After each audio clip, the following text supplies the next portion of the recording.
Due to popular demand, we're back with another Conor McGregor video, and this time we're going to look at his confidence. What makes him so confident and how can you apply it? We're going to look at three main areas here: body language, speech, and mindset. So let's dive right in.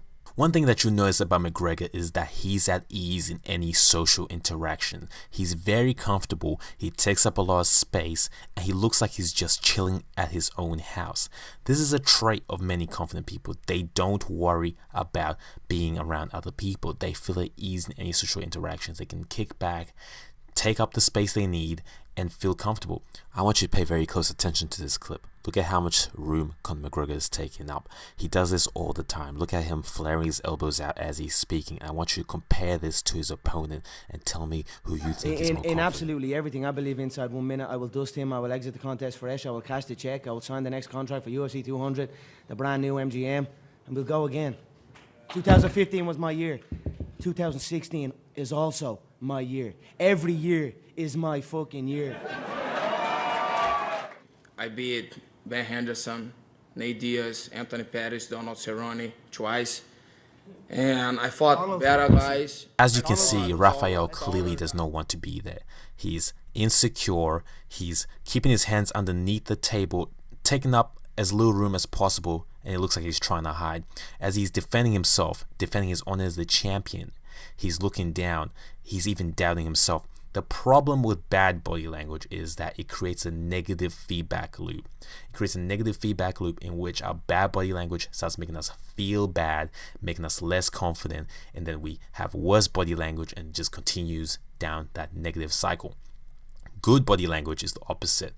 Conor McGregor in this scenario is gaining more power, is gaining more energy. He's open body language, is taking up space, is making him feel more confident. It's increasing his testosterone, lowering his cortisol. There's actually been research done by Amy Cuddy, and she had a very popular TED talk about this, about how your body language can influence you, about how taking up power poses can influence you into having more success, into having more confidence.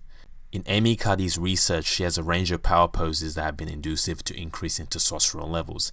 The common characteristic trait of these power poses is that they take up a lot of room and make you feel more at ease, more confident. I have a theory that McGregor's McGregor walk is perhaps the most ultimate power pose, because just look at it.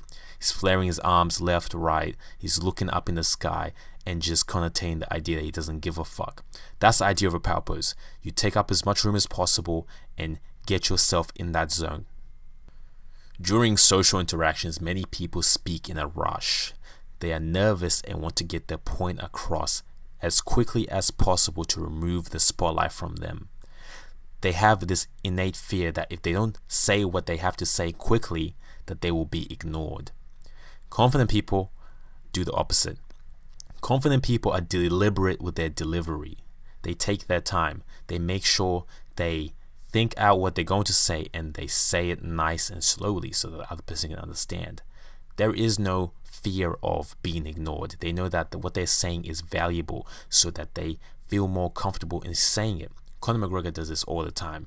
You'll see when he's responding to a lot of people's comments, when he has something that he has to say, he'll be very deliberate with his delivery. He'll plan out each word. Even if he makes a mistake, he'll just take the sentence back and keep on going. To him, there is no pressure. There's never pressure. Confidence comes from my work ethic. That's it. I know the work I'm putting in. Like, I will be back here, it's now 7:20. I will be back here at about 11:30, which is 6.5 hours post the previous workout. You must take 6 hours. You must take a minimum of 6 hours to replenish the glycogen levels. You can't train 5 because the glycogen levels don't restore. It must be a minimum of 6. So we'll be back here about 11:30 tonight. We'll do a second workout, and we're preparing correct and we're preparing hard. That is where my confidence comes from. Another characteristic of confident people is the ability to maintain strong eye contact. Being able to look someone in the face is incredibly powerful, especially because not too many people can do it. Not too many people can hold eye contact while they're talking to you. People have fear, and when they are looking into your eyes, that fear is revealed, that vulnerability appears, so they look away. Confident people have no such fear. What is there to be scared of in social interactions? Nothing. They'll look at you, say what they have to say, and maintain good eye contact. I will create traps and dead space inside that octagon all over the place, and I will walk him into it like a zombie. That is what I plan to do with Jose. I plan to set him up, trap him. Jose Aldo Jr. Conor relaxed and smiling. Oh!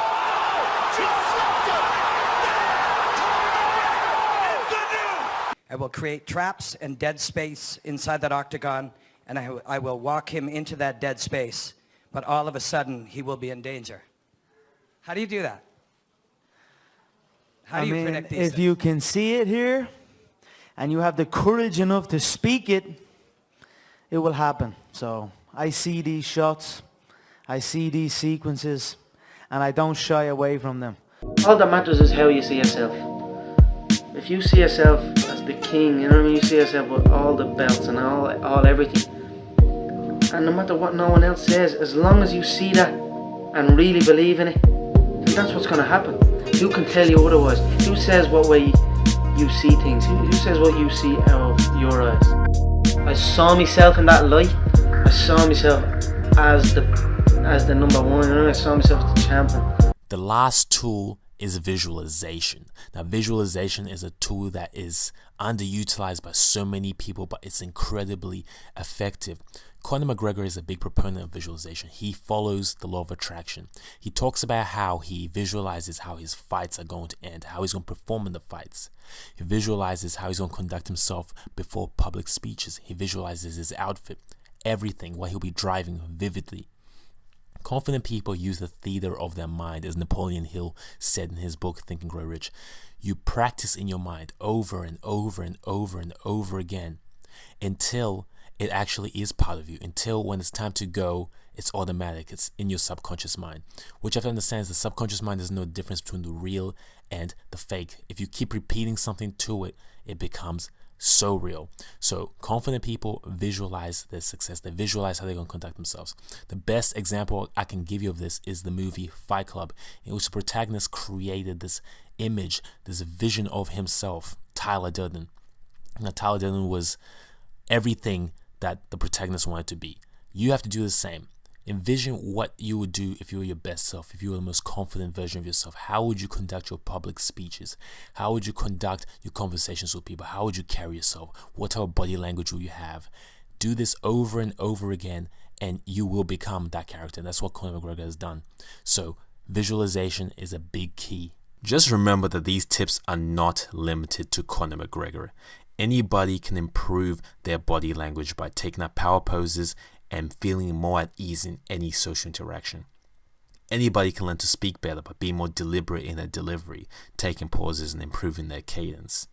And anybody can learn to visualize their success into the real world by practicing with their creative imagination. Your confidence is up to you, so what are you going to do about it?